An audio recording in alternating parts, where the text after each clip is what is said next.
What's up, y'all? I'm trying to get situated.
Tone Brown, shout out Tone Brown, following through this joint.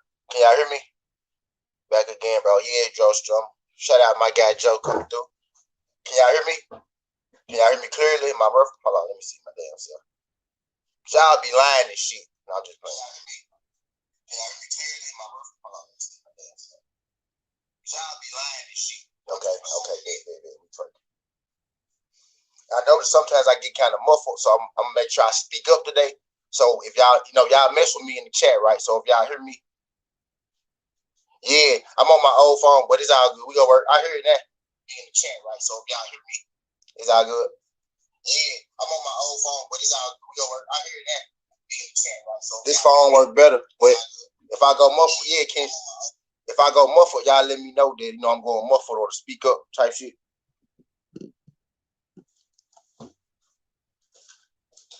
Yeah, this phone worked better than my iPhone. I had an interview with Albert Bell. I interviewed Albert Bell. I had my iPhone, that jump was fucking up. He couldn't hear me. That jump was fucking up the whole time. I put my Android in. We got straight through the interview like that. So I ain't even finna bullshit no more. I'm just gonna use my Android. And I found this motherfucker to do the interview type shit. So hey, we twerking, man. Well, yep. Got a good interview today, man. I'm excited about this interview today. No cap. Jake Donovan, a good dude. With boxing and the media and hard work, I got a SouthernTea coming out about that after this interview. I got about media and boxing corruption. You know what I'm saying, about how they pick and choose. Which fighters that they want to. Not even. Shout out MP. What the fuck coming through this jump? Appreciate you sliding through this jump. They pick and choose which fighters they want to. Not even uplift, but they pick which fighters they want to call unbiasedly.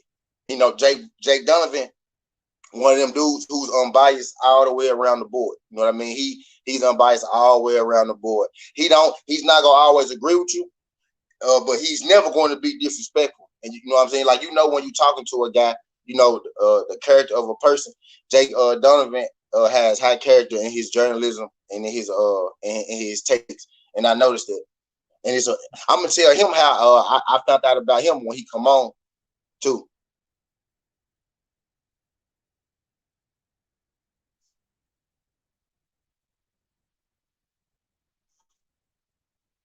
It's cool, Left. Left said he might be a little late. It's cool. It's cool, Left. It's cool. We gonna rock. We gonna rock.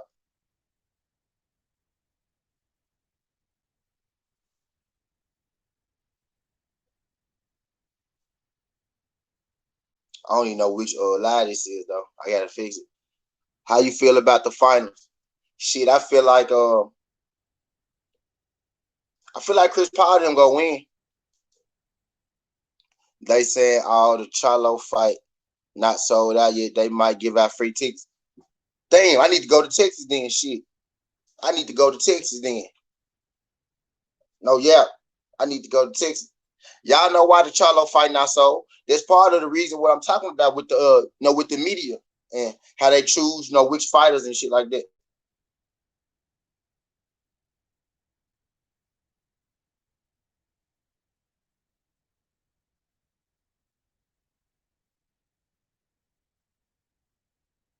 But yeah, he should be a bigger, he should be oh shit, Jacob.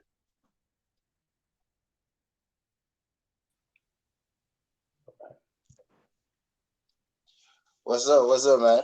What's up, man? Thanks for having me on, man. I really appreciate this. No, I appreciate you coming on, Jay. You don't know how much it means. I was just finna share it and tell people that I started. You don't know how much it means that you came on, bro. I'm greatly appreciate this because you did not have to do this again. I just started my show. I really, I'm pretty much, doing this on my own. So whenever I get people, to come through here like this, I want them to understand that I greatly appreciate y'all coming through here and blessing my show. Yeah, absolutely. It's funny, man. I remember when your show first popped up, I subscribed. I want to say it was like one of the first 25 that subscribed to your show. And now now you're up to over 1,000, man. So congrats on that. It's amazing to watch you grow. Like, it was quick, man. It's been like what, 2-3 months? Yeah, Joe. Yeah, impressive. That's impressive. Yeah, I appreciate you, man. And I had found you. This is a story. I don't think I ever told you this, but I'm when I started this, I just I be on Twitter, Facebook, and just looking at boxing stories and everything. And I noticed I took a like in the boxing scene. You know what I mean? Right. But every now and again, boxing scene, I have something that I didn't really agree with. You know what I mean? So, and then I had got to start paying attention to it and start looking at boxing scene has the names of the people that's writing the articles and things. So I'm starting to notice that it's not boxing scene that I really like. It's just it's a reason I get mad at them every 4 or 5 posts is because Jake Donovan is who is the one that's putting out the stuff that I like. I'm like, oh, so it's him. It's not even really boxing scene. So I'm glad you came through here, bro. I noticed you like before I even knew you. I knew what kind of person you were just from seeing the kind of work that you put out. You know what I mean? Because I didn't know whether you was, just gonna be real. I didn't know whether you was white, black, whatever you was. I just knew that you put out, good work. And then once I found the person, once I put the person with the work, I was excited, to find out that it was you, man. So I really do. I am a fan of your work. Before I even knew it was you, I was a fan of your work. So yeah, I appreciate it. That's really cool to hear, man. A lot of people do have that view of me, and it makes me feel good because. As a writer, you're supposed to be objective, you're supposed to be impartial. And a lot of guys, they have trouble, remembering that. It's like a lot of writers become subservient to promoters, to managers. They forget they were supposed to be reporting the facts. So it always makes me feel good, man, to hear that. So I really do appreciate that. Appreciate you, Jake. Now, I'm finna go and get into it. I got some quick hitters for you. Yeah. To go and break the ice. We kind of broke the ice already, which is cool anyway, but we finna I got some quick hitters for you, to kind of break the ice. All right. Number 1, favorite boxer of all time and why?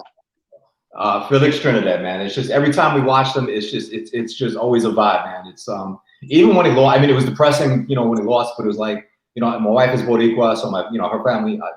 We always had these big gatherings, and it was just something about like he just had this presence. Like even though he didn't speak the language that you spoke, you just always felt a connection every time you saw him in the ring. So. Aaron Pryor is a very, very close second. But growing up, that was the dude for me, man. I love watching the Hawkeye fight. Okay. Two top boxers from your city, past and present. And where, and tell us your city that you're from, so you know. Okay, so all right. Well, I'm from like everywhere in New York. I was born in the Bronx, grew up in Coney Island, and then I lived in Long Island. So I'm gonna go with Long Island, and I'm gonna go with Jamel Herring. So as my current favorite, writers, they're not supposed to have favorites. Jamel and I, we do have that tight bond though, especially as as Long Island. We're both from Strong Island, and then Buddy McGirt, he always held it down. He was the first champion from Strong Island, so he actually trained at the same gym as my brother-in-law. So those two guys. Now I live outside of Nashville. I live 20 miles south of Nashville. So for Tennessee, I obviously got to go with Caleb Plant. Are you in Tennessee? Yeah, okay, yeah, Tennessee. Yeah, Caleb's like about 40 minutes away from me. So yeah, there you go. Those are the local guys I vibe with. Okay, I like Caleb Plant too. I like all those guys. Caleb Plant, one of my favorites too. Okay. Best fight that you had the pleasure to attend live. Man, I know I'm gonna blow this. One, it always has sentimental value to me is Naseem Hamed and Kevin Kelly. And I hated it because I was a huge Kevin Kelly fan. I still think he should be at least on the ballot, if not in the Hall of Fame. But there was just something about that night. It was the first time Naseem Hamed fought at Madison Square Garden and in the US. And it was just like the city was just so electric after that fight. Even though our guy lost, it was just, man, such an incredible feeling. They both kept dropping each other. It was an amazing night at Madison Square Garden. You talking about the fight against what's his name? Prince Naseem. Yeah. Prince, yeah. I remember that fight. Yeah, Prince. Yeah, I thought he had Prince out of there, Jake. Since we owned him, I thought he had Prince out of there. The fact that Prince got him, I was like, wow. I was like, that was yeah. Somebody had put me on it. I didn't see that fight live, of course, but somebody had told me to go back and watch it, and I watched it one morning. No, I'm telling you, like, yeah. So the fact that you was there to see that, I bet there was intense. Fighter that you met that made a lasting impression on you. Oh man, that's a good question. Damn.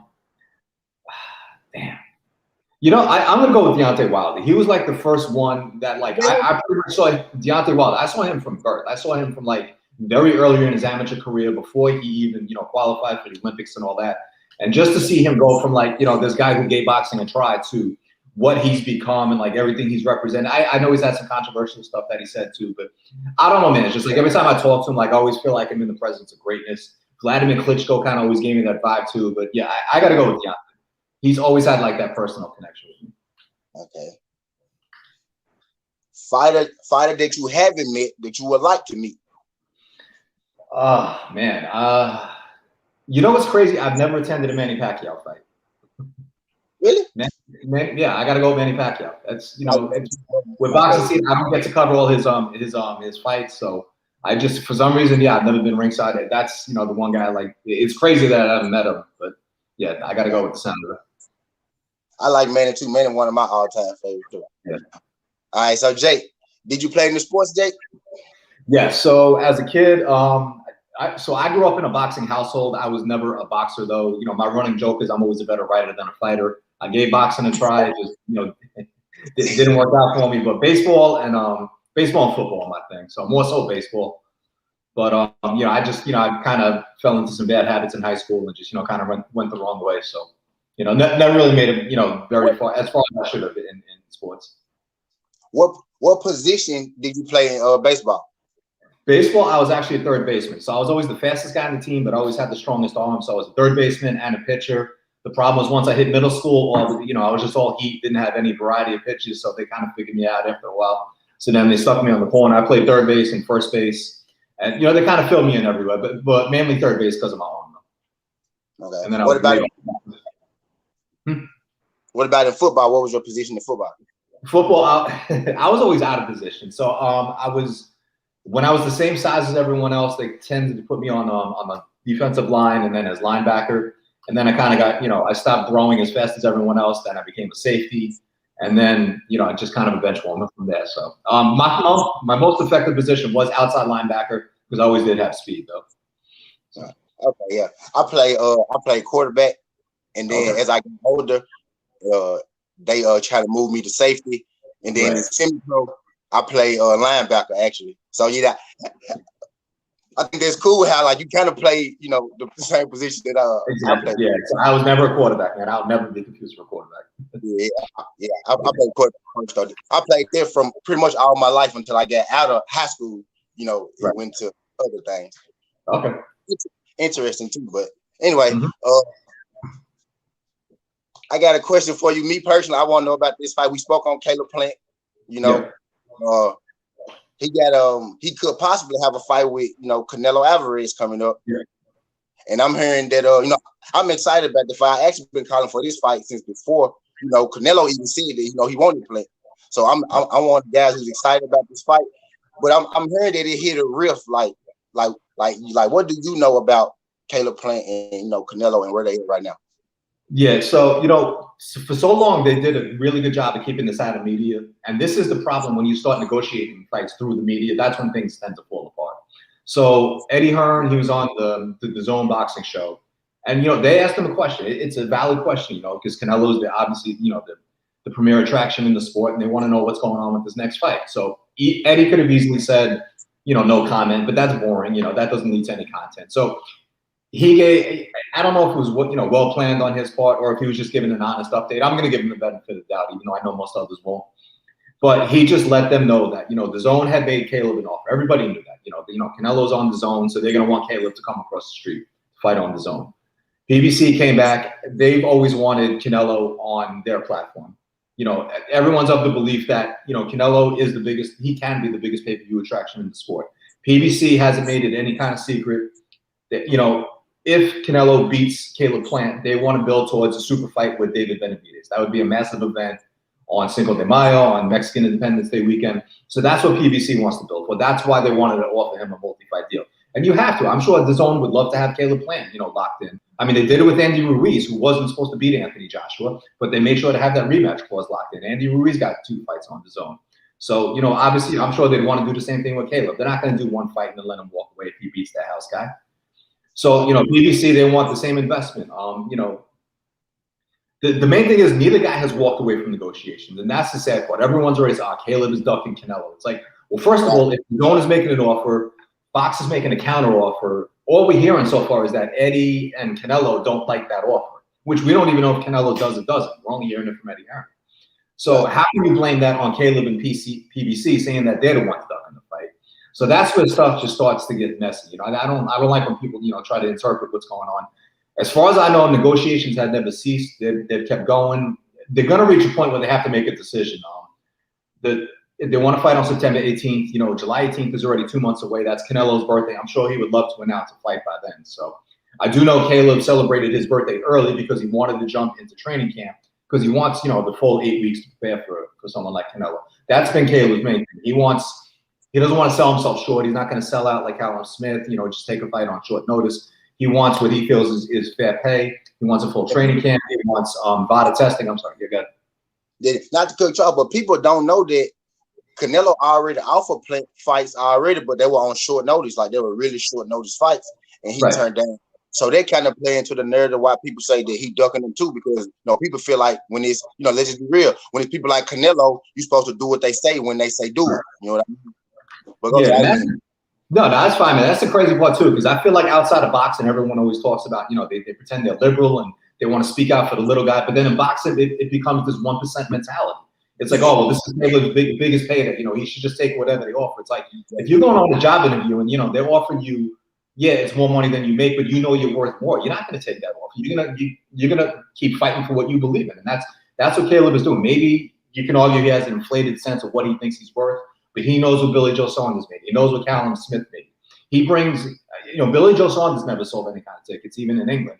He never had any kind of fan base. So, Caleb, you get that argument. Canelo wants to be the undisputed champion, the first Latino ever to become undisputed champion in the 4-belt era, unless Brian Castano does it this weekend. Caleb has the last chip. He has that belt. So that's his leverage. I mean, I think he understands that he doesn't have a lot of leverage beyond that, but he's also not coming in here empty-handed. So I do believe both sides, recognize that. The problem is that once it, leaks out into the public, everyone starts making up their own mind. Caleb can say yes to the fight, tomorrow, and they'll still accuse him of trying to, duck his way out of the fight. Yeah, some kind of way. Yeah.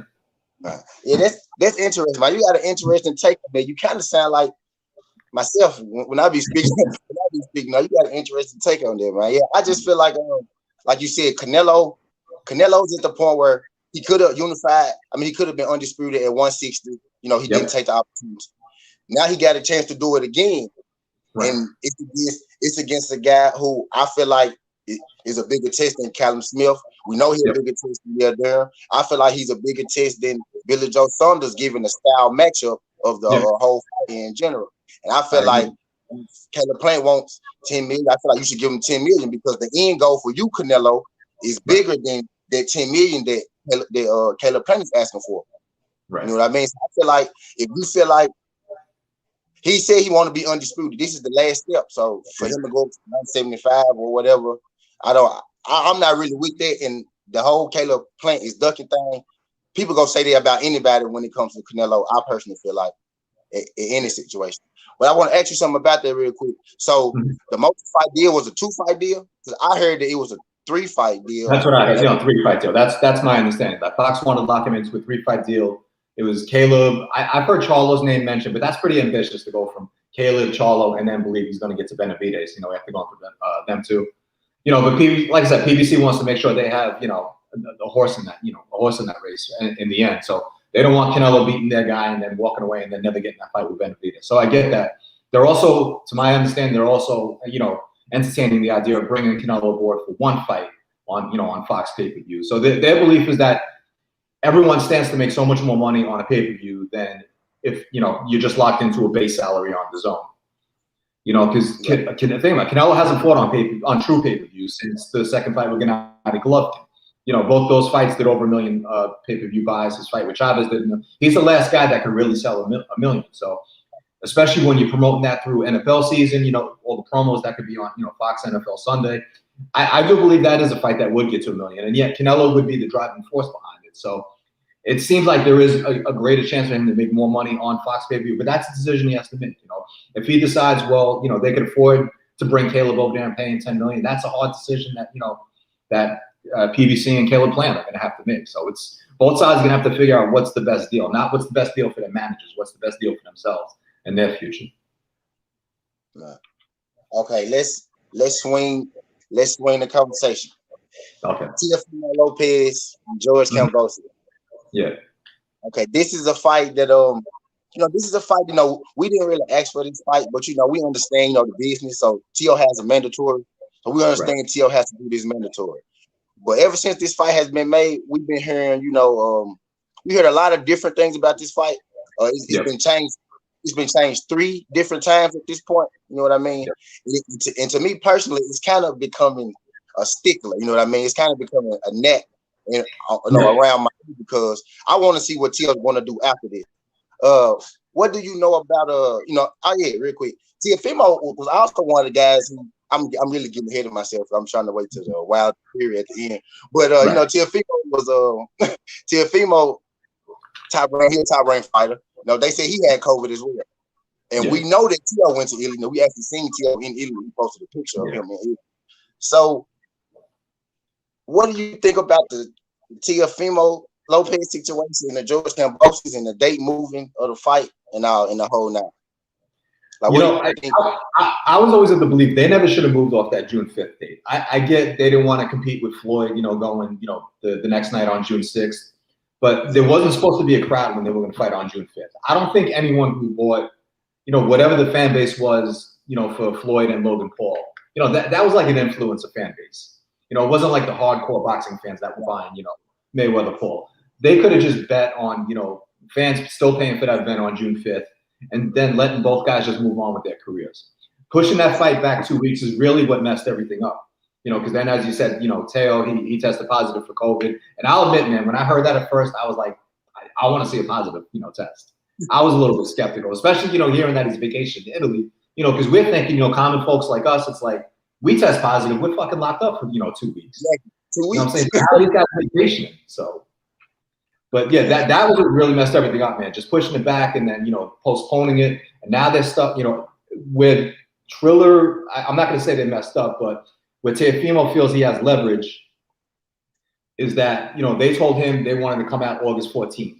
He's fine with that because he reworked his deal with Top Rank, where he, he gets a more favorable side on when he fights on ESPN pay-per-view. So he wants to get that fight done in August, bank on him winning, and then go with I believe, the Vasily Lomachenko rematch in December. So now Triller wants to do that in October because they, there's all these shows on August 14th. They don't want to have a, pay-per-view right after the Olympics and right before Manny Pacquiao and Errol Spence. So now they want to go in October.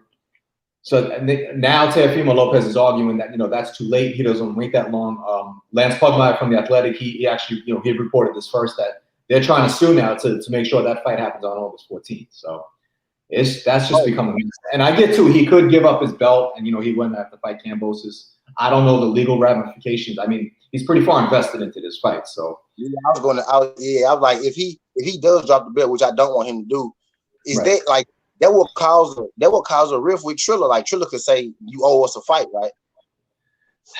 That's a good question. If it's purse bid dependent, they bid on the fight. They won the purse bid. I think Teofimo would only be tied to the fight through the title. So if he's arguing that they're giving him a date that's beyond their agreement, I think that would be his out. I mean, I think it's a horrible thing to do to have to give up the belt, but I'm with you. I mean, this fight has lingered on for too long. It's a mandatory title fight. This isn't some super fight. I know some, someone just put up some, that they were talking about they were going to sell 2 million pay-per-views. I don't even know if that fight would sell 200,000 pay-per-views. It's like, these are the fights you should be getting out of the way to get to the super fight. So I get Teofimo's urgency to move on with it, but this fight should have happened in June already. So it's just a mess, man. Right. Okay, Jay, you actually know I talk about media a lot, on this show, on my live streams and everything. You are media, Jake. Yep. So I feel like, not you, Jay. I'm not talking about you, Jay. But I feel like media. I feel like the media. You kind of touched on it earlier. The media, pick sides. They pick which stories they want to put out. They pick which fighters they want to, big up and things like that. A lot of the media, actually is. Let's just say, ESPN writers work for ESPN. ESPN, with Bob Arum. Bob Arum runs ESPN. Bob Arum has a stable of fighters, which is Top Rank. So ESPN and Top Rank essentially are, one and the same. Right. You know what I mean? Yep. And that being said, ESPN is like one of the biggest sports media. If it's not the biggest sports media, which I actually think it is, it might be the biggest sports media platform. So pretty much what ESPN says is pretty much what people believe because, that's what they're seeing and everything. So recently ESPN said Tyson Fury, had COVID, right? Mm-hmm. And we had in the boxing world, everybody, ESPN, we all been in the frenzy, with this situation, trying to figure out what's real, what's fake, especially since, this whole Fury Wilder thing, goes back to like a year and a half.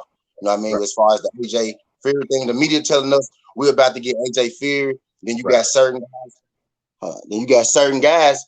Like myself, like you, who seek the truth. You know what I mean?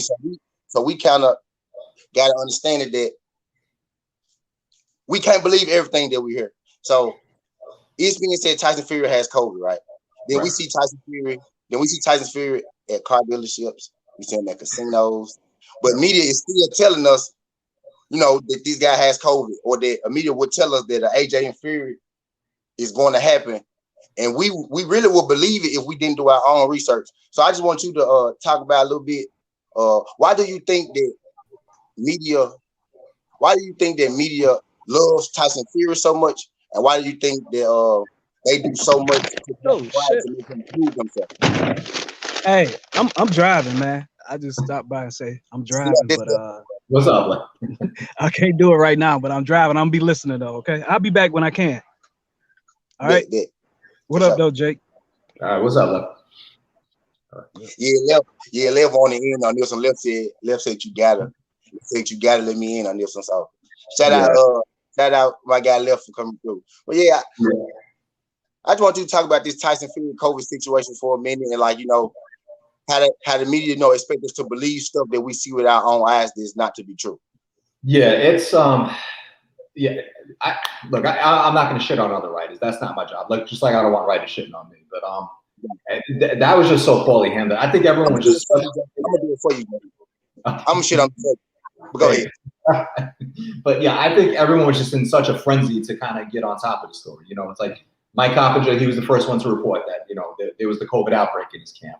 But then that was like the first question. It's like, okay, well, if there's a COVID outbreak and he didn't test positive, why can't he still fight? Why would there be a postponement? It's like, you never heard of a postponement just because, you know, you're not with your trainer. Then we heard, you know, Sugar Hill didn't test positive. It's like, all right, well, his head trainer didn't test positive. So why are we still not moving? Then it finally came out that he did test positive. When I heard he tested positive, I said, all right, well, I'm not going to contact the Fury side. I mean, I heard their version. Let me go to the other side. I'm not going to out who I spoke to, you know, on the PBC side or whatever. I know there's some people like in Wilder's camp, you know, my understanding is they are still skeptical, and I get it because, you know, you mentioned it. Fury's been stringing them along for like so long. I mean, going back to when they were supposed to have the rematch in May 2019. You know, then he went, you know, pulled that deal with ESPN and delayed it for almost a year. So, you know, then the whole mess with you know, with Anthony Joshua, Fury has done. I mean, going back to the rematch with Vladimir Klitschko, that never happened. It's like he's made a career out of ruining fighters' lives. So I get why people would think that he was faking it. So then I went to the other side, and I'm thinking, I'm like, all right, so if PBC would believe that Fury doesn't have COVID, why wouldn't they look into it? You know, it's like, why would they have their lawyers on the case? So once I heard from like everyone involved that they confirmed, I mean, I couldn't see the test for myself, but they all confirmed that he had COVID. So that's when I decided to report. Then they started mentioning names. I don't know where it came that, you know, Joseph Parker tested positive. I never heard that. I never reported it. The name I heard was that Isaac Lowe allegedly was the one who came in and, you know, he had COVID and he's the one who infected everyone. But I didn't even mention his name in my report. I just, you know, I reported that Fury did test positive along with, I believe, 7 other members of his camp. It could be more. But I think, you know, people just, you know, writers, they get a hold of sources. They want to believe, you know, what they're telling them. It's like you can't. You have to report, you know, you have to investigate. So that's the problem. Like we heard that, you know, they got hit with the Delta variant and that ran rampant through the camp. It's like there's some stuff you just have to look into. You can't go, you know, running wild with stuff like that, especially like, you know, with health stuff like this HIPAA law is like, you can't just accuse people of, you know, testing positive without proof. So it just, yeah, it become really unfortunate. It's like everyone just wanted to be ahead. Everyone wanted to be the first. They wanted to be the source of the story. It's like, you got to find out the facts. So, you know, I didn't get around to reporting everything on it because there was just some stuff I couldn't look into. So that was, you know, the whole mess with last week. But as far like then going into this week, I mean, I'm with you, man. Everyone saw the pictures. They saw him, you know, in the car dealership. It's like this dude's supposed to be in, you know, in isolation, and now he's out here, you know, maskless, you know, looking at, you know, exotic cars or whatever. Then he's in the casino. I didn't even believe the casino pics because I looked at the first shot. I'm like, that looks like a cardboard cutout. That can't be Tyson Fury. But then we confirmed that it was him. So it was like. The problem I'm having too with, so I did see proof that he tested negative. So I was shown proof of that. So that's the only reason why I believe it. But the math still doesn't make sense to me. It's like, even if he tested positive, I think it was Tuesday, that's not even 10 days out from when he supposedly tested. I'm sorry, he didn't test negative, you know, 10 days out from when he tested positive. So it's like, why is he getting, you know, the exception? I get that, you know, superstars, you know, maybe they get, you know, luxuries that we don't, but it's, you know, this is science. You know, he's supposed to be isolated. He clearly didn't follow protocol. That's, you know, I'm a big math guy. Math is the one good subject. I'm always at. The numbers don't lie. And, you know, we're missing that 10-day period where, you know, we tested positive and then, you know, fully recovered. So just, you know, just to walk around maskless and not vaccinated, that's just, it's, you know, even if it's legal, it's still shitty. So, and I don't know anybody that is defending him. That's, you know, the most positive thing I can say for everyone involved. Shout out, man. Yeah. Takes out the biscuit, man. Yeah, man. Funny to say this. It's just like when it comes to, Fury. I'm just pointing out what I see going on, baby. It's like when it comes to Fury, people want to believe, you know, the best about him, and he's shown you the worst of him. And when it comes to Deontay Wilder, people want to believe the worst about him, and he's only showing you the best of him. Now, you know, everybody has their sides and their days and everything, but Tyson Fury is a proven. No, this is taken out the Deontay Wilder thing. He's a proven cheater already. You know what I mean? He's has nothing to do with Deontay Wilder. Yep. Yeah, he's a proven cheater. Wilder has never been cheated. Wilder probably, if there is a record for the most people who attempted to cheat somebody, you know, as far as PEDs go and all that stuff, Wilder might be number one, you know, on that list. Wilder has only been a target of cheating. You know, he's never gave you a reason, you know, to believe anything he said wouldn't be true. You know what I mean? So I just think it's crazy how it's baffling to me. I'm 30 years old. you know. But it's baffling to me listening to this media. Like, how long have I been listening to y'all not tell me the truth? Like, what is real and what isn't? So this is kind of how, you know, I got into this. Like, I just want to find out, you know, what's real. And a lot of people would like to think, well, I am a Deontay Wilder fan, you know, and I have grown, you know, it has grown over the last year and a half. But originally, I like Wilder just as much as everybody else. You know what I'm saying? He was a good fighter, top heavyweight champion, knocked guys out. Yep. But once I saw, you know, the way that he was, you know, being viewed, the way he was being put out there, you know what I mean, with the stuff that they were saying, and I knew that a lot of this stuff wasn't true. You know, just from me watching it, you know, me watching the little that I was watching at that time myself. I'm like, but I know for a fact that Tyson Fury is in, you know, arbitration, mediation. Right. But y'all saying that this fight is about to happen. You know what I mean? I'm like, so it just got to a point where I was like, you can't believe anything that media says. So when I find guys like you, it's refreshing, you know, because, you know, you put out, you know, solid, unbiased content, and it's really appreciated. But I want to ask you to stay on Wilder Fury. Yeah. Who you got in the third fight, and what do you feel like on both sides? What do you feel like they should do to win the fight? Oh, man. I'm gonna say my prediction for last. I understand. Fury definitely should not come in at 300 pounds like he claims it, which we know is bullshit. He's not going to come in that heavy. I think Fury should come in a little bit lighter than he did in in the rematch. You know, he still, you know, he's going to outweigh Deontay by a significant advantage. He's still the faster fighter. Deontay is obviously the bigger puncher. I like the changes that he's made already. So he's tightened up his team. He's going to have more faith, you know, in his team. You know, I know he believes in what, you know, Malik Scott is teaching him. Malik seems to be a great fit for him. You know, he can handle the media. You know, I know Deontay doesn't want to talk to people. Can I answer that question? Yeah, that's why I put it up. That has come up a lot. That's why I was saying my prediction for last. I'm not going to bother predicting on the fight because I don't know if it's going to happen. I honestly don't know. You can't have any faith that it's going to happen. So yes, I can see another situation where we get a repeat of what Fury did with you know, the Vladimir Klitschko rematch. You know, he tested positive for coke. He wound up, you know, he had the backdated 2-year ban. You know, all of a sudden he retired. He had all these mental health issues. Everyone forgot about all the bad shit that he did. Then he came back. He had, you know, he came back with some whatever crazy alibi that he had. He ate uncastrated boar meat. You know, that led to the drug test. And, you know, I think, you know, you're asking about the media and being biased towards him. He is a good quote. Tyson Fury could talk forever. People could write about it. So it's, you know, you laugh at half the stuff he says. And all of a sudden, like all the shit that he does, it just seems to be forgiven. So I guess that's the connection with Fury. I never cared for it, you know. And, you know, I enjoy talking to him when he does talk, but it's like, you know, there's a lot of people in the industry. It's like, you got to, you know, how much of it can you believe and how much of it is BS? So that's, you know, that's our job to sift through it. But yeah, no, I'm with Isaiah. I don't know if Fury's going to see this fight all the way through. That seems to be the theory, that he just keeps looking for a way out of it. You know, he was supposed to get that fight with Anthony Joshua. You know, they made up the story that you know, that Deontay was asking for step-aside money. The father's like, oh, he wanted $20 million. I'm like, Deontay never asked for a dime. You know, if it was about step-aside money, he would have gone to arbitration for that. He wanted the third fight. That's always been his goal. He wants to avenge the only loss of his career. $20 million isn't going to erase that one loss on his resume.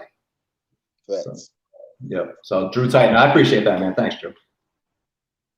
Don't read that one, Jake. I'm just putting them up there. Don't. Yeah, I appreciate it, man. He said, "What's up, Jake?" With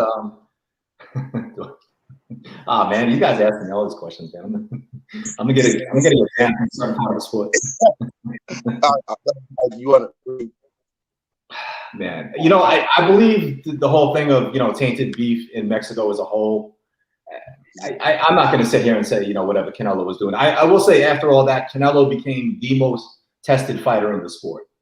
So, and Vada has told me that he's by far the most tested fighter in his gym too. Not to say anyone else in his gym is dirty, but so I didn't know.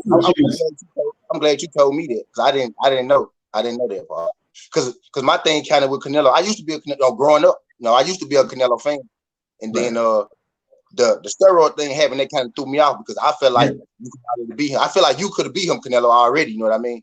So they kind of threw me off a little bit. But and I always thought, so was Canelo, was he the guy I thought he was, or was he on steroids the whole time? But the fact that you telling me now that he's probably the most tested fighter in boxing since then, that reassures me that I might be a little too hard on him. You know what I mean? It might be time to forgive him for that.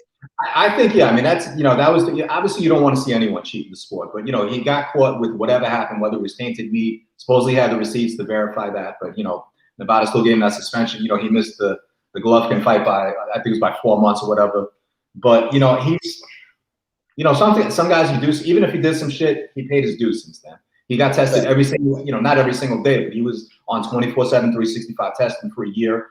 He stopped doing that, but then he does VADA testing for every single fight since then. So he's not taking any shortcuts. And like I said, VADA has told me that, he's tested, like Anthony Joshua's up there. And even though he got caught, Dillian White is up there too, among the most tested. Deontay Wilder, obviously, Deontay is the one, you want to fight him, you got to stick a needle in your arm. So that's, those are the guys that I always respect. Nito Donaire, obviously, up there too, even though I wish the Casemiro fight would have happened. But anyone who always looks to change the culture, those are the guys I gravitate towards. So, I don't, anyone who settles for the status quo, I mean, that's how the sport never evolves. So I'm always going to respect guys like Deontay and, Nonito, guys that, just, they want to sit, shake up the culture, man. That's, those are the ones that should be applauded.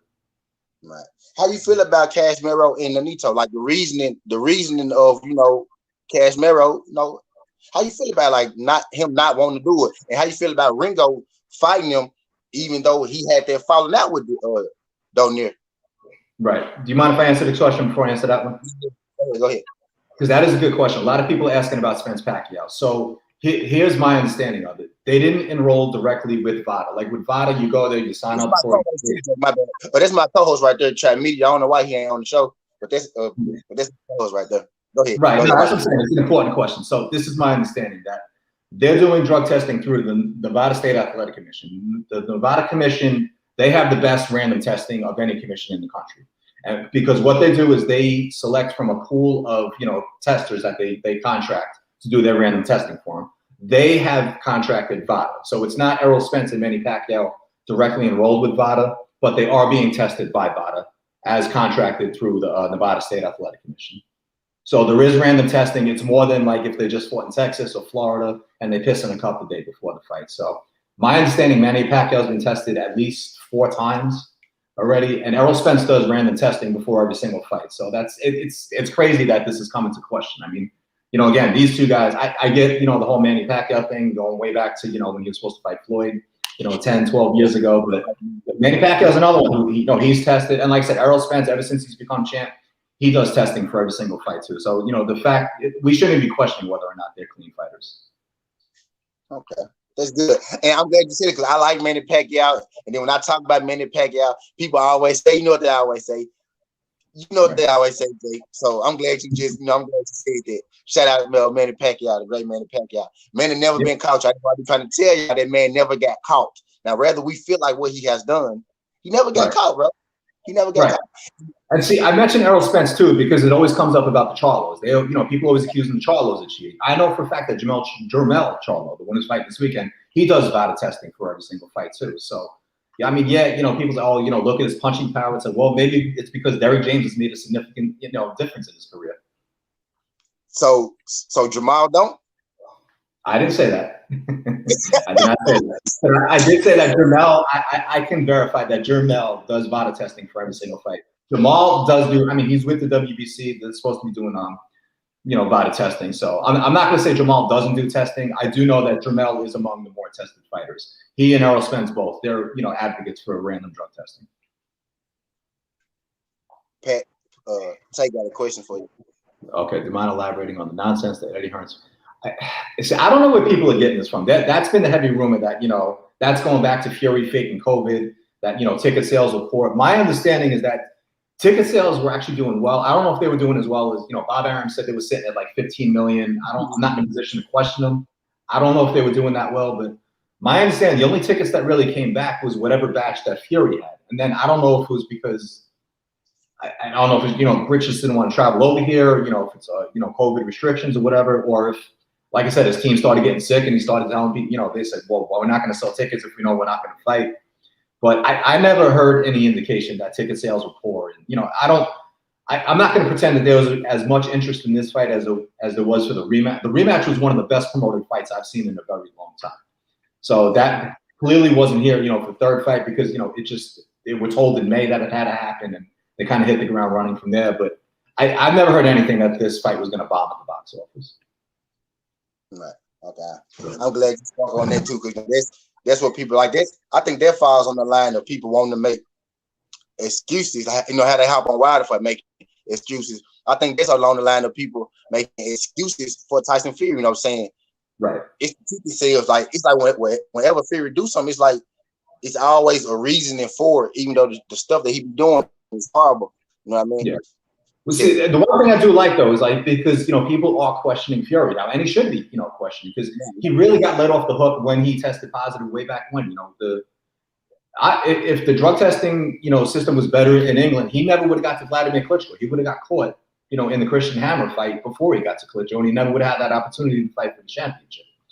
So, and he was never made to, you know, to pay for it. I mean, yeah, he got the backdated suspension, but, you know, like I said, he made the whole crazy story with the, you know, having, you know, uncastrated boar meat and all that. I know I'm repeating myself here, but it has to be said because no one's ever held him accountable for his actions. Every time he does something stupid, he just says something crazy. People write it, they laugh it off. You know, I'm not going to sit here and say white privilege, but it's really teetering pretty close to that. I mean, think about it. I mean, up until maybe a couple, you know, we saw Fury roaming around maskless. Deontay Wilder caught more hell for wearing headphones at a press conference than Fury did for, you know, his irresponsible actions in, you know, and getting this fight postponed again. What's this question? Do you think women's boxing will advance? I'm not going to say it's dependent on Claressa Shields, but yeah, I think it's going to continue to advance. So, I do like, you know, there's finally getting the push for women to fight, you know, 3 minute rounds. Michaela Mayer actually had some pretty deep insight on that. She's like, why should I fight 3 minutes when I'm only getting paid to fight 2 minutes? You know, when the pay, you know, you can't say, well, we're going to fight 3 minutes and then you're going to improve the pay. So that's, I get that. It's like, you know, pay them fair. You know, Claressa Shields and Katie Taylor, like they make phenomenal bank, but, you know, the rest of them, it's like they're still fighting for their respect, you know, so. You know, I also feel like, you know, people just aren't invested in that side of the sport as they should be. So, you know, like when the WNBA first came out, the NBA was all the way behind it. So they were able to, you know, they had a good support system coming in. Women's boxing is like, I feel like they're forever playing catch up. But I do think in 5 years, you know, we're going to be speaking about it a lot more and a lot more positive light than we do now. What happens if Fury delays again or fails the shot? Fury has to fight, man. If he doesn't fight Deontay, he's done. There's no way out of this. And so. You can ask Tay Jones. You can ask Tay Jones. He in the chat, bro. Yeah. Yeah, I mean, shit. Yeah, Tay's on here. Tay can answer these questions better than I can. He said, how good would a prime Prince Naheem be right now? At featherweight, man. I mean, yeah. He's got the type of power, man. He can hang with any generation. I mean, it would have been. I mean, well, we saw Barrera, so I guess. You know, maybe he would have faded out with, you know, with those guys. But, I mean, can you imagine, like, him going up against someone like Gary Russell? Like, Gary Russell just outboxing him for, like, 10 rounds. And then, you know, Naseem just finds a way to land maybe that, you know, that one punch that could potentially change the fight. So I think, yeah, he fits in any era. Him and, like, Chris Colbert would be amazing. Like, that'd be fun. That'd be a fun watch. Like, that'd be a fun watch. Exactly. He said, best improved fighter. From when to now? He said from when to now, Tay. He said, oh, yeah, God, right. Basically saying what you just said about yeah. Hey, well, yeah. You know what? I can say. He said, new media. Jay, real media on what? Real media, man. Real media, bro. I appreciate it. Thanks, Samuel. He said, how does he feel about 3 minute rounds? I said 3 minute rounds for women, and how does he feel about Katie Taylor being rated over Shields and ESPN women's pound for pound? Debatable. That thing Parsoon after their first fight. Yes, I already spoke on the 3 minute thing. I want to see it. Like I said, as long as, you know, the female fighters are for it, then I'm all for it. I have Claressa Shields on my list, number 1. You could argue that Katie has the better resume. I'm not going to sit here and say that she should have lost the first fight with Delphine and she should be penalized for that. But Claressa isn't fighting chumps and she's dominating them. I mean, she's winning fights 10-0. You know, so Katie is fighting the better opposition and winning, you know, by a round or two. But I feel like, you know, you give Claressa Shields the, you know, the middleweight equivalent of Natasha Jonas, who's a fantastic fighter. I think Claressa would dominate her the same way she's been dominating the rest of her competition. So I got her number one. I got Katie number. They are without a doubt number one and number two. And then I think Amanda Serrano is a firm number three on the pound-for-pound list. And then from there, Jessica McCaskill, you have to give it to her for you know, what she did to Cecilia Brækhus twice. Any insight on Ann? I mean, I hated that fight never happened. So I was a huge Ann Wolfe fan. She fought, you know, in Mississippi quite a bit. I don't know if you ever got to see it back in the day, but you know, I used to see it down in South Haven and Biloxi. Yeah, she's man. I love watching Ann Wolfe fight. Why can't Gary Russell get a big fight? Does he know of any insight? I spoke to him and to Gary Antoine Russell actually when I was at the fight in Carson, California, and they are actually pretty yeah, they have some pretty interesting things to say. But I like the fact that they are trying to take control of their careers. Gary Antoine Russell, I think, is going to be a huge push for him because there's so many fights to be made, you know, in and around his weight class. I don't know what the problem is with Gary Russell Jr.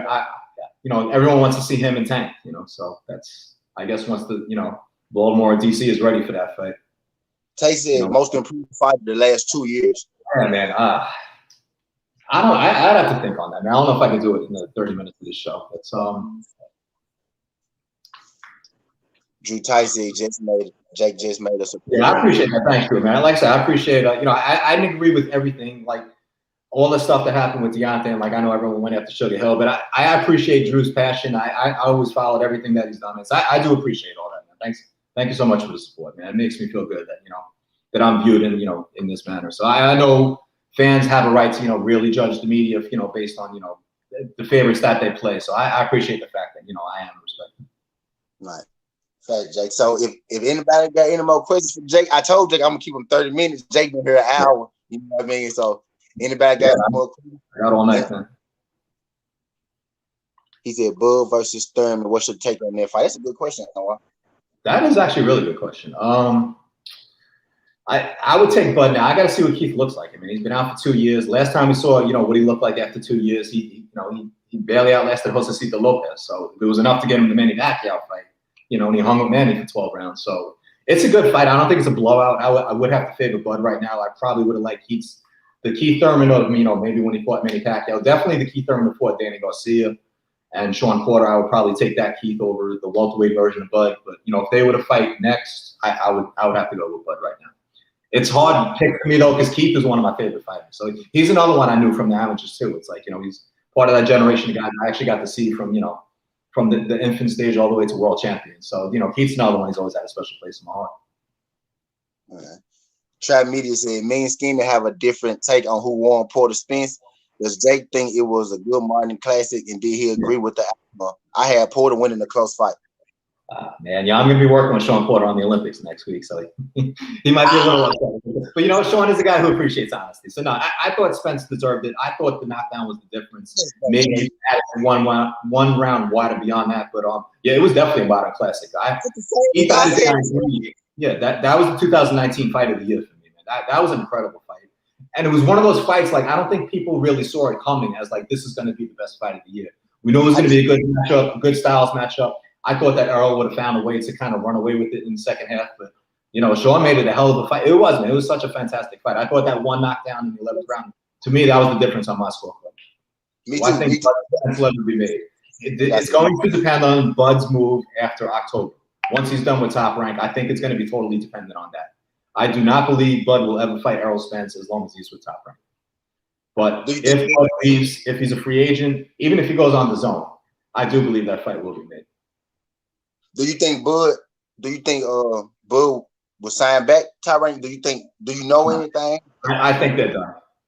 This is my personal opinion. I have a little bit of insight, but I'm not really that tight with Bud's camp, and I wouldn't, you know, kind of intrude like that. But my sense is that they're going to get this one fight left, and unless, you know, Bob's already made it known that he's not going to lose any more money on Bud, or at least so he said publicly. So I think after this next fight, they're done.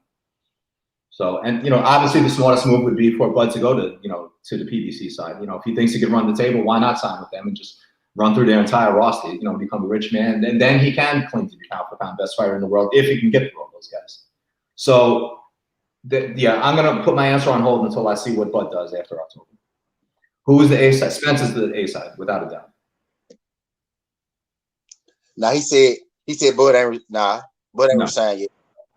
No, to my knowledge, he has not re-signed with Top Rank. Will they let Wilder get a shot at undisputed if he beats Fury?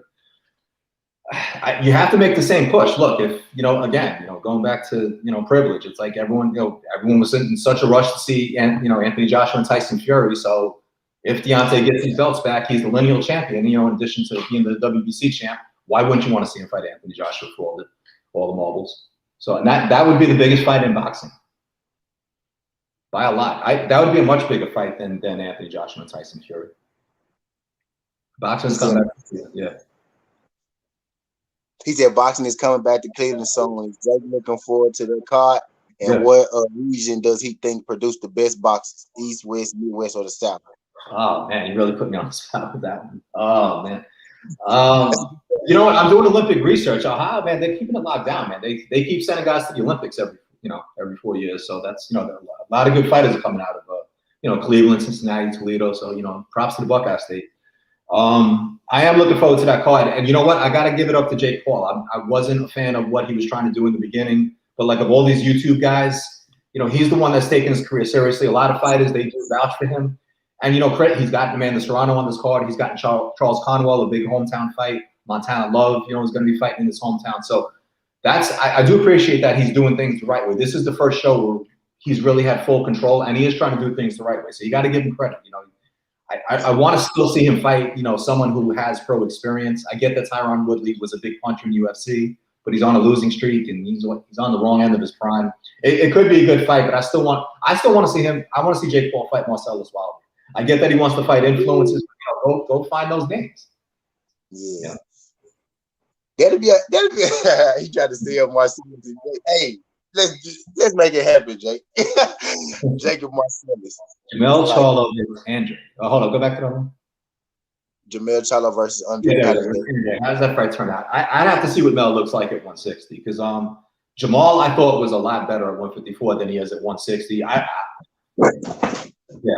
can't even definitively say I would pick Jamal over Andre. I probably would pick him. I'm not sure how good I'd feel about it, but I need to see Jamel in at least one fight at 160. But like in a pound for pound sense, I would pick Jamel in that fight. There's not too many guys I really would pick against Jamel. Kovnowski, hype job or bad night? I think that was a bad night, and I do think we'll see a better version of him in the rematch. I don't know what kind of shape he's going to be in. I don't think we're ever going to see Adam Kovnowski in tip-top shape. But I think that moment got to him. It was a big fight. Fox night in his hometown. So I don't know if he's ever going to win a championship, but I think better nights are in store for Adam Kovnowski. Boots is the truth, man. You talk about the one guy that could probably, run through any runner of welterweights that you put in front of him. Boots is that guy, man. I think everyone in the industry knows him too. Some guy. I don't like this whole narrative that that people never heard of him. He's been on Showtime, countless times. You can't sit there and say you haven't watched him fight. Boots is definitely the truth, and I get the sense he's one of those fighters that like everyone in the game kind of respects. Is Devin is being avoided. You can say that is business, but Devin's the one dude that truly wants to fight everyone. Teofimo, he was that guy. Now it's like you got to come to me. You got to. You're the champ, man. You should be calling these guys out. Devin does want to fight everyone. I don't think he's ducking any of these guys. So, he's trying to get, Jojo Diaz is his mandatory, and he's trying to get him to commit to that fight. So Ryan Garcia won an interim title. Devin, he was right next to me at that fight, calling out Ryan Garcia after that fight. So it's, Devin deserves a big fight, man. He's, like I said, he is the one guy that if he could fight everyone at 135, he would. As Kovnowski had too many awards. You can maybe kind of lean towards that. Heavyweight division, man, it takes a lot out of you. So the big thing with Adam, he just has to get in better shape, man. He can't keep coming in looking like, the Pillsbury Doughboy. So I get that he's never going to have a bodybuilder physique, but yeah, man, he's got to take it serious. So the one thing I am worried about going into this fight, neither one of them have fought since last March. So that could lean in his favor, but on paper, it's a fight that Adam that should be his get back. Who would you like to see Gennady Golovkin fight next? Anyone other than a stiff. I know. I'm going to get there. Oh, man. Gennady Golovkin. I like the Murata fight. There's no reason why he and Andre shouldn't fight next, though. That's, the zone wants it. They're both with the zone. Eddie's pushing for this, for Andre to get this big fight. If Gennady Golovkin believes that, the Canelo fight is now suddenly within reach, I have, I don't have much faith in who he's going to fight next. But Andre, to me, would seem like the obvious answer. Or Jamal Charlo. I mean, Jamal Charlo's been calling for that fight too. So I'd rather see Jamal and Triple G than I would Jamal and Andre. They can push for that fight all they want. I couldn't care less if Charlo and Andre ever fight. But Triple G versus Andre, Triple G versus Charlo, those are fights I do want to see. I like the concept of franchise champion because, it allows these guys to take the big fights and, not be burdened with mandatories. The problem is, like, good mandatory fights aren't being made. Like, if Canelo kept the WBC title and fought Jamal Charlo, that's a damn good fight. Bingo. Lomachenko, going back to talking about Devin Haney being dumped, that Lomachenko gave up his belt, took the franchise title, just so Top Rank wouldn't have to put him in the ring with Devin Haney. So that part, it's fallen miserably short. And the WBC needs to tighten that up. And they need to stop calling the franchise champions undisputed. Like, Teofimo Lopez is not the undisputed champion. He's a lineal champion. I do have a place in my heart for, lineal champs, but not when it's protected. But Lomachenko gave up a belt. He was supposed to fight Devin Haney. He did. He sat out until he could fight Teofimo Lopez. So we cannot call him the undisputed champion. The winner of this weekend's fight between Jamal Charlo and Brian Castano, that's an undisputed champion. They didn't give up any belts to get here. They beat all the guys they had to beat to get here. So that is my problem with the franchise champion. It's being horribly misused, but that's like with, all the sanctioning bodies. No, I do not think Triple G beat Derevyanchenko. That was another fantastic fight. So as we said, Errol Spence and Sean Porter, that was my fight of the year. Triple G and Derevyanchenko was right behind it. I thought Derevyanchenko won that fight, though. Sean Porter underrated with all his losses being tough. I don't know if I could say he's underrated. I think he's rated just fine. He's considered among the best welterweights in the world. I put him like alongside Danny Garcia. Danny proved himself at 140, but these guys are proven they belong with, the best at welterweight. And I think they do get their flowers. So, no, I'm not going to say that Sean Porter's underrated. Trap a Sean Porter fan. He from Ohio, so he gonna ask you a lot of Ohio. I got a lot of you ask these cases to see, to see what you say, because we be having these Sean Porter speech, conversations, all the time. Exactly. Sean Porter is the standard. We judge fighters back, even though Sean Porter let me down a little bit with their boots and thing. Tell him SouthernTea used to make everybody try to fight Sean Porter, and Sean Porter messed it up when he said their boots thing. Because now I can't say he got to fight Sean Porter first, because you know what I'm saying, he don't want to fight him, so he kind of messed my argument up. No, I'm an Earl Spence fan, so when people stick boots on Earl, I used to say, he can't even beat Sean Porter. And then Sean Porter said what he said, and now my whole argument just blown. But it's top rank. And everyone keeps predicting their demise. It's funny. Someone posted something earlier when Bernard Hopkins beat Kelly Pavlik. And they're talking about, because Manny's fighting Errol. They're talking about when Manny fought Oscar De La Hoya. Bernard Hopkins predicted that would be the end of Top Rank. So they've been around for far too long. So they'll find a way to reload. But I'm not a huge fan of this relationship they've had with ESPN. They left HBO. Bob Arum was an assistant. No one's going to tell him how to run his business. But ESPN has clearly been telling Top Rank how to run their business. James Prince is telling them how to run their business. So I don't like all the moves that Top Rank is making, but they always find a way to stay, among the top. Golden Boy, the same thing. It's like, shit, they lost Canelo, but look at the shows they've been putting on the zone ever since then. So, these guys always find a way to rise, if not to the top, then near the top. If they would have fought, who would you lean to, Bud or Porter? I think it's a competitive fight either way. So, nobody is going to run through Sean Porter. He's proven that. Dillian White, opinion. All right, so Dillian White has his ongoing thing with Boxing Scene, so I probably shouldn't say anything, disparaging about Dillian White. I will say I think Dillian White is the best heavyweight to have never gotten a title shot. He deserves that much credit. So I don't particularly care for him, but he's, to me, he's a top 5. Don't get him in trouble, Jew. No, I like Albert Bell, man. I like, his manager too. He's always hitting me up, trying to tell me all these things. Albert is a guy that, is kind of being ducked. I know about some of the fights that they've been looking.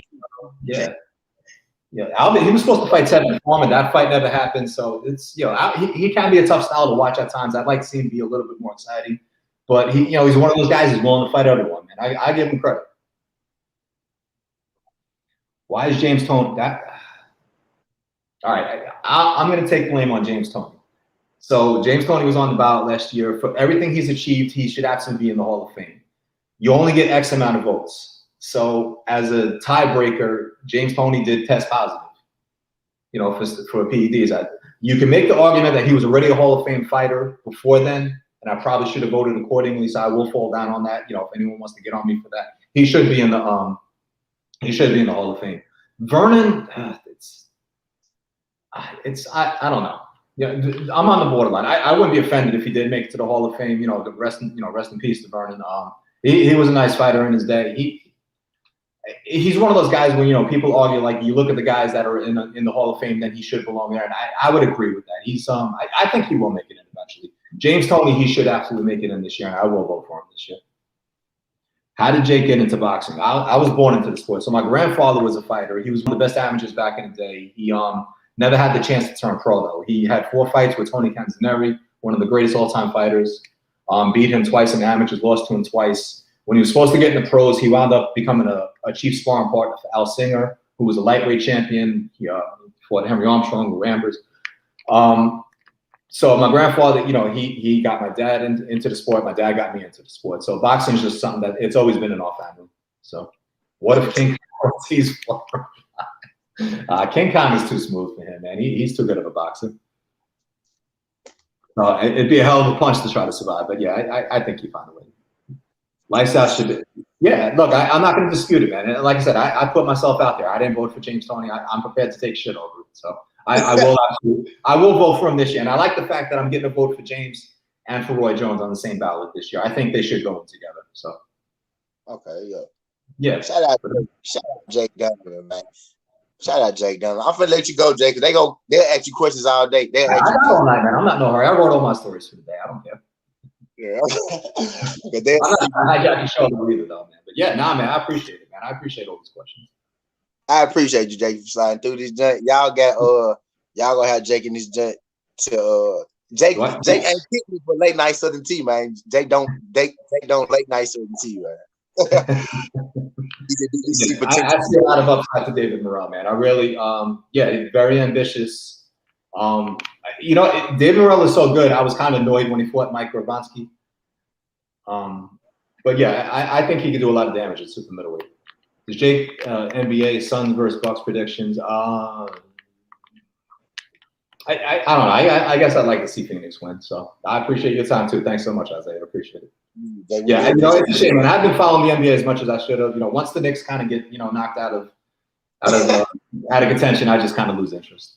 So. Yeah, that did hurt. I lost the Knicks this year, and I lost the Lakers. You know, I'm a LeBron and Derrick Rose fan. Once my teams was gone, I was gone. I was like, well. I'll tell you what. So every year, whenever the Knicks play the Grizzlies, I always make a point to go to Memphis. So next year, we're actually gonna have to be at that game together. So. Okay, yeah, Jake. We got a link, Jake. We got to keep Jake. You a cool dude, Jake. You actually this is my first time actually talking to you personally, seeing you in person. You a cool dude, Jake. I think we actually get along fine, Jake. Yeah, definitely, no doubt, man. Yeah. Good, Jake. So I'm finna go and let Jake get up out of here, y'all. Jake been here an hour and 9 minutes. Damn. I appreciate Jake Donovan giving me his time. Y'all, this is a Boxing Hall of Fame voter right here, y'all. This is the BWAA chairman. You know what I'm saying? This is the great Jake Donovan, man. So for him to come to my channel, man, I greatly appreciate that, Jake. For real. Nah, man, it's absolutely my pleasure, man. I'm honored that you even asked me to be on here, man. Anytime you want, man, just let me know. Hit me up anytime and I'm back on. Marquise, my man. Thanks, Anwar. I appreciate it. Y'all thank Jake Donovan for coming to man. All right, cool. Thanks a lot, man. I really appreciate it. Shout out, Jake. That was a real solid thing you did for me, Jake. Because a lot of people don't know I probably had my show. I didn't have my show a year yet. You know what I'm saying? So for Jake to actually come through this joint and kick shit. Okay. So for Jake to actually come through this joint and kick shit, man. Yeah, Jake the GOAT, bro. Jake the GOAT, man. Jake, that shit was legendary, Felix. Like, bro. I can't believe I just did that shit, bro. I can't believe I just did that shit, bro. Legendary, bro. Legendary. Jake a good dude, man. Jake a good dude, bro. Jake a solid dude. Jake a solid, man. I got it. I'm gonna have to do something for Jake one day for that. Shout out Jake, shout out Albert Bell, shout out Pac-Man Tay Jones. I'm gonna shout out in the ring Christine. She a Team USA coach because she was supposed to come through this John too, but I ended up. Appreciate you, Marcus John. I know who you is too, Marcus. I'm finna give you a ring, bro. I know who you. I be seeing you on Twitter. Let me give you a ring, Marcus. Shout out Marcus Jones coming through. Actually, you in that picture with Jake. That's the guy in the picture with Jake on this on my interview. The other guy. Yeah, man. Shout out y'all though, bro. Shout out y'all folks, man. Yeah, that was guy. I feel good about that, man. I feel good. Okay, bet for sure. I got you, Marcus. I got you. That was a solid interview, bro. I feel good about that, John. Hey, look, I'm finna stop Jake interview. So Jake, so here she go. I'm finna stop this interview, and I'm gonna come back because I want y'all I want Jake. I want this interview just to be, Jake interview. So I'm finna cut this John off. Then I'm gonna come back on. I appreciate. I said we are. I appreciate everybody that came through this joint, yo. Shout out Jake Donovan coming through this joint. Shout out everybody who ever gave me an interview. Shout out everybody who will give me an interview. Shout out Trap Media. Shout out Mirror. Shout out Pac-Man ATL Tay. Shout out Isaiah Felix. Shout out Alex Alberto G. Drew Titan 807B1. Shout out Corey Patrick. Shout out Anwar Willie. Shout out David Scott III. Shout out my co-host Trap Media. Shout out Kendrick is the GOAT. Shout out Shut Up Abe. I like Shut Up Abe name. Shout out Shut Up Abe. I said Anwar.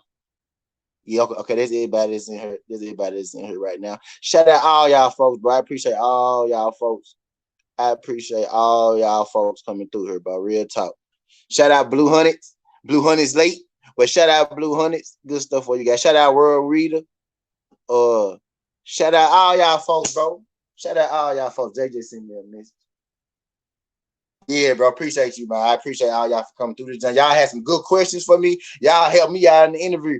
You know what I'm saying? Y'all helped me. When I ran out of questions, y'all had questions, man. That's why I need y'all here, bro. That's why I asked y'all to come here and like that. And that's why I always thank y'all when y'all do slide through here and shit like that, because I need y'all. Ain't no show without y'all, bro. Shout out the troll killer, Mr. Shelton. Ain't no show without y'all, bro. I don't have a show without y'all folks. So I appreciate y'all sliding through this, John. I'm in Memphis, man. I'm probably one of the few people in Memphis who give a fuck about boxing. I'm in a circle of my friends. I got 2 friends who give a fuck about boxing. One of them, halfway give a care a little bit, and the other one actually been impressing me sometimes with his knowledge. Sometimes he's starting to come along. My guy Corey 901, him. But in Memphis, it ain't too many people here. They really care about care about boxing and talk about it. So when I come here and talk boxing and I come talk to y'all are the people that I talk boxing with. Y'all be helping me sometimes with this boxing shit. Y'all help me out and explain, shit to me. Y'all put me on game. So anytime I log into this joint, I'm coming here to learn something. I'm coming here to tell y'all something, to entertain, all that good shit though, bro. But I appreciate y'all folks fuck with me for real, like from my heart. I really do appreciate everybody that came through this joint today and fuck with me though. But I'm finna stop this joint. I'm finna come right back live though. But I'm telling y'all, like, I'm really just kicking it, y'all. Like, but shout out y'all folks coming through this joint. Look. Again, shout out Jake Donovan, man. Hall of Fame, BWAA chairman, all that good shit. Man, this might just came through my little ass SouthernTea, though. I appreciate you, Jake Donovan. No cap.